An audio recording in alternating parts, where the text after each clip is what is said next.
Dames et messieurs, bonsoir à toutes et à tous. Vous êtes encore une fois les bienvenus ici sur la tribune d'éveil des consciences. Alors, dès que vous êtes là, commencez par partager cette vidéoconférence. Oui, il faut partager la vidéoconférence, il faut annoncer la bonne nouvelle. C'est très très chaud du côté de Bukavu. C'est chaud sur les éléments de Corneille Nangaa, les éléments du M23. Tellement c'est chaud. Corneille Nangaa est sorti de sa réserve, de son silence. Il a commencé à se lamenter dans un écrit qu'il a fait au Grand Lac, sur les Grands Lacs. Corneille Nangaa s'est mis à pleurer. Oui, nous allons voir le contenu de ce que Corneille Nangaa a eu à dire. Vous comprenez quand même qu'ils sont dos au mur. Mais surtout aussi ce qui se passe du côté de Bukavu. La stratégie des Wazalando, c'est vraiment une stratégie très très forte. On va dire bravo aux Wazalando, on va dire félicitations aux Wazalando. Alors, mettez beaucoup de j'aime, partagez cette vidéoconférence pour soutenir au maximum les Wazalando qui sont en train de se battre pour la République. C'est très fort. Ils ont piégé les éléments du M23 à Bukavu. Alors, dames et messieurs, allons-y donc dans les profondeurs. Je vous rappelle que depuis ce matin 6 heures, après avoir eu à récupérer les armes qui étaient dans le dépôt de munitions qui a été abandonné par les soldats congolais, les Wazalando ont libéré Kamayola, ça c'était hier, et ils se sont dirigés sur Bukavu. Ils sont arrivés à Bukavu par la colline où se situe le camp TV.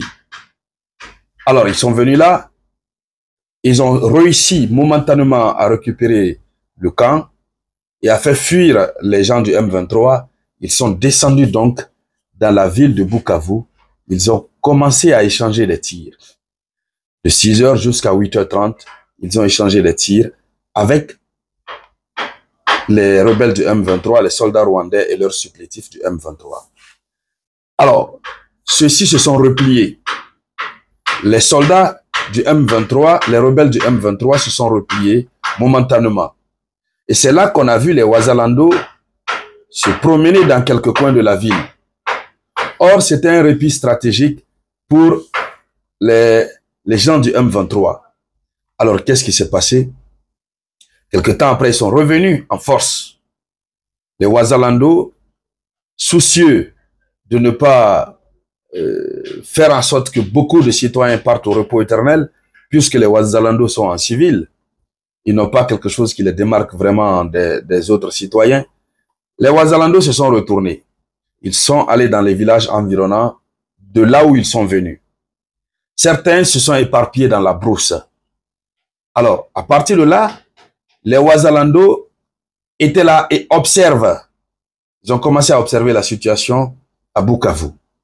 C'est pendant ce moment que les gens du M23, les R, on va dire comme ça désormais, puisque le mot, lorsqu'on le prononce, ça joue sur l'algorithme, les R du M23 ont décidé de convoquer un meeting, puisque la ville était vraiment en panique et tout ça.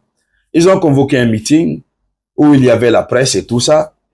L'un des responsables était là, devant la caméra. On a vu cette vidéo qui est devenue très virale.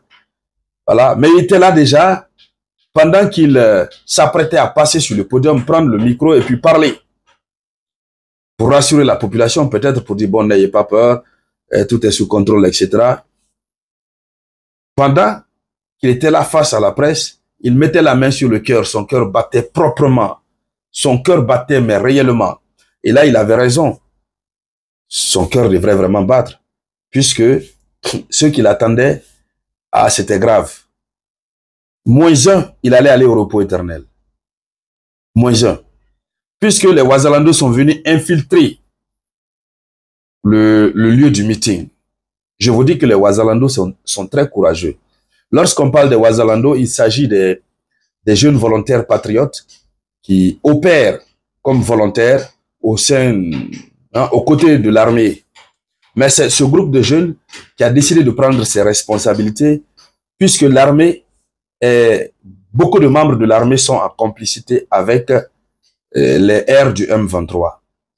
Alors donc, les Ouazalando étaient là. Dès que le monsieur s'apprêtait net à monter sur le podium, tu entends boujoum. Il fallait le voir s'accroupir. Il n'a pas pu monter sur le podium, le meeting n'a plus eu lieu et les échanges de tirs ont encore commencé. Mais nous avons que le M23, pour trouver un argument, ils ont dit aux populations qu'ils ne veulent pas combattre en ville, puisque les Ouazalando sont en civil, les populations civiles aussi sont en civil. Donc s'ils combattent dans la ville, il y aura un dommage collatéral. Beaucoup de civils risquent d'être confondus aux Ouazalando. Bon, sur cette partie, on peut comprendre. Mais pendant ce temps, les Ouazalando sont toujours aux alentours.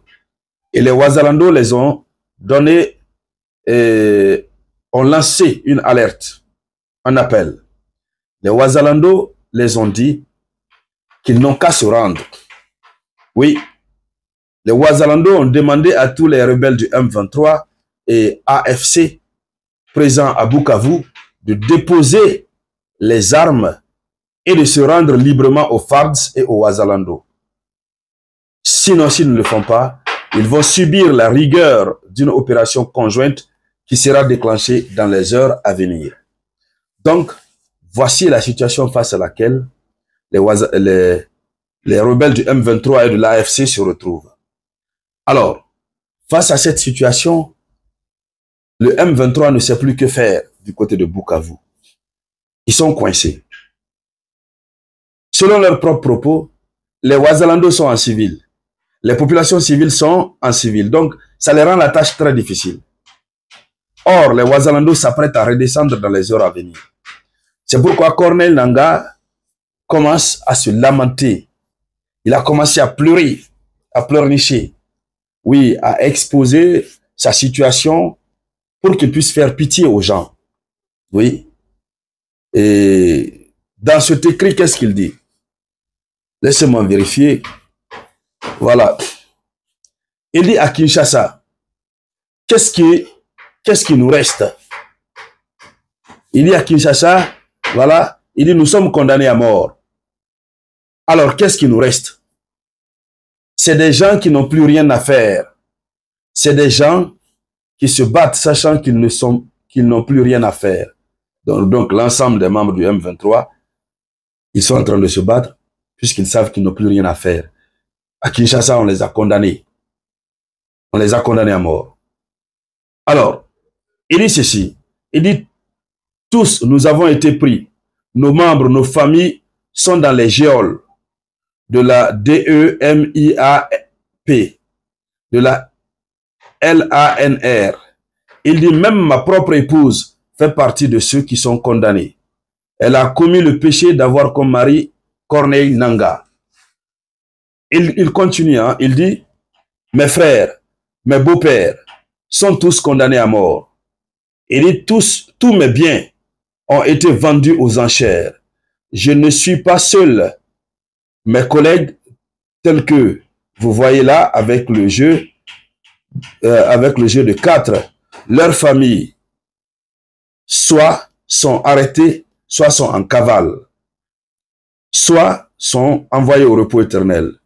Il dit, et vous avez une justice à la main qui est tenue comme une télécommande. Arrêtez celui-ci, envoyez-le au repos éternel. Il dit, on doit rester comme ça? Non. Les sanctions ne nous disent rien, mais surtout qu'elles sont des sanctions injustes. Voici les lamentations de Corneille Nangaa. Ils ont pris toute sa famille, sa belle famille, sa propre épouse est dans les liens de l'incarcération. Même ces éléments avec lesquels il est en train d'évoluer, ceux-là qui n'ont pas été envoyés au repos éternel sont dans les prisons. Certains sont en fuite. Alors, face à toute cette situation désolante, et il voit encore qu'ils ne sont pas en train de remporter, c'est pourquoi il se met à pleurer, à pleurnicher, à se lamenter. Corneille Nangaa dit donc qu'il leur faut continuer à se battre puisqu'ils n'ont plus rien. Il n'a plus de biens, il n'a plus de famille, rien. À Kinshasa, il est condamné au repos éternel. Donc, même s'il arrête aujourd'hui, on va l'envoyer. Donc, il préfère aller au repos éternel sur le champ des hostilités. Alors là, et surtout ce qui lui fait mal, ce sont les sanctions que les États-Unis ont eu à prendre contre eux, que ce soit les États-Unis, les autres. En tout cas, ils sont condamnés. Donc, voici ce qu'il est en train de dire, voici en quoi il se lamente. Pour revenir sur le chef, sur l'un des responsables du M23 qui devrait passer sur le podium et puis prendre la parole, dire ce qu'il pense. Comment il s'appelle déjà? Je vous donne son nom. Il s'appelle Willy Ngoma. Voilà, Willy Ngoma. C'est lui qui devrait passer et prendre la parole. Mais Willy Ngoma a été complètement intimidé. Son cœur battait très très fort. Il a même tremblé. Heureusement, il a échappé à la mort. Et donc, c'est après tout ça, Corneille Nangaa prend la parole. C'est triste. C'est pitoyable. Mais s'ils sont malins, ils n'ont qu'à écouter. Déposer les armes. Si c'est pour la question de leur condamnation là, bon, politiquement, ça peut être négocié. Mais pour le moment, voici ce qui est en train de se passer. On ne sait pas la suite de ce qui arrivera à Bukavu, mais nous allons continuer de suivre cette actualité de près. Tout ce qui va en découler, on reviendra ici sur la tribune d'éveil des consciences pour pouvoir en parler. Merci donc à toutes et à tous. Je vous reviens tout à l'heure et avec de nouvelles actualités.